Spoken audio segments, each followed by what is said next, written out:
So I didn't have time to translate the slides, but I will be talking on it. And it doesn't have much text actually. Um, the paper I wrote, I started talking before you all got in, that I wrote with another professor here in Rio, Luis Regis, and a student of master's degree, Carmen. Actually, Carmen is one of our students, has been one of our students for other courses, and she is an activist. No, she actually became an activist in one of our courses for social movements. She became friend with one of the most important women leadership here for the housing movements in Rio. And along with another woman, they decided to organize a congress for women from favelas and peripheries. And because that happened right while during COVID, and they were receiving many demands for support for women, mostly single parent women, and they saw that the women had many demands that they were very far beyond the capability of the social movements to give any answer or do anything. And so they participated in some solidarity networks. They helped many people, but that was very small scale work. So they decided to organize a conference as a way to bring more women together, and also to make um, to show that their demands were not isolated, but they were demands from all over, from many different places, had similar problems. And so they started organizing this conference.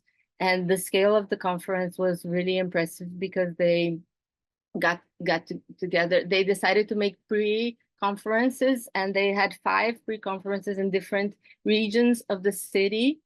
And the paper reflects on all of this process of organizing that Carmen took part directly. And she also made some interviews with the women that organized. And so we wrote this paper talking about the popular mobilization and the participatory politics. Actually, I was one of the issues that that is part of the classes I teach and things I work with is what happened from the cycle of participatory policies from the 2 Lula's governments, and how the social movements mobilized to participate in thousands of conferences and councils. And then after that, it all dismantled. And actually, the year of 2022 was not that we didn't have only the women's conference. We had many conferences organized by social movements. One of them that was also national was the Popular Conference for the Right to the City. And this is one picture of one of the final plenaries of this conference. And it has all the major housing social movements from Brazil and many also new movements. And I was also also wanted to think a bit more, to reflect a bit more on what is this movement of many social movements, many popular organizations, many local mobilizations organizing their own conferences in the same format that were held the official participatory conferences in Lula's government. And what was the results, how they organized, what are the differences. And so the women's conference, it happened in May 2022, actually, because they started thinking about it in 2021. And the women, they went after the resources to organize the places, and they knew a lot about what was needed for a conference to work, to bring women together. So They knew they had to have money for food, for not only for coffee, but for lunch and for transportation. And they tried to organize them in places that mobilized women could get to easily. So that's why they decided to have 5 pre-conferences. And they copied a lot of things from the official conferences, but they changed many things that were needed for the women to have to be possible for the women to really be there. But they had a lot of difficulty because they don't have the same money as a government to organize a conference. They had to count a lot on the solidarity, on local organizations. But it was very impressive how they could do this in many different peripheral regions in Rio. And these are the pictures of the 2 final events. They had sessions with women invited. And it's very interesting to notice that almost all women are Black women. And as we see in the formal conferences or official government conferences, most of them always have, oh, we don't have that many Black women to talk about the issues, or maybe we have men that have important things to say.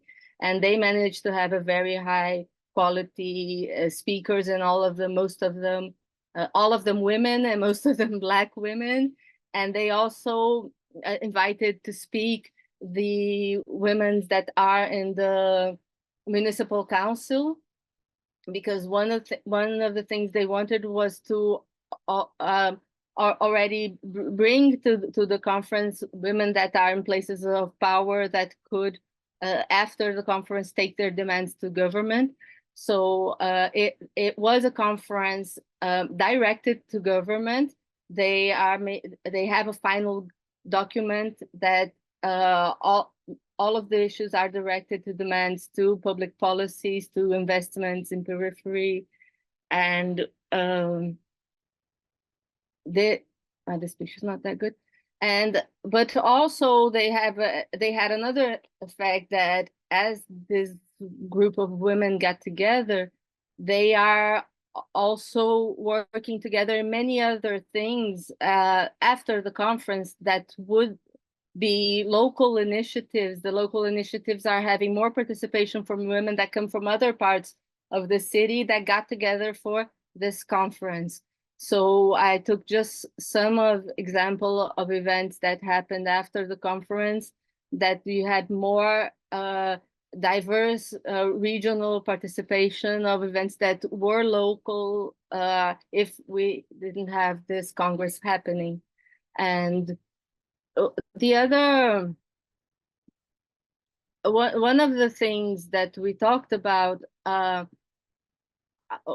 analyzing all this process is that they have a very great difficult. I mean, the women that organized after it ended, they were completely exhausted, and they're saying, "We're never going to do this again. This was crazy. We shouldn't," because it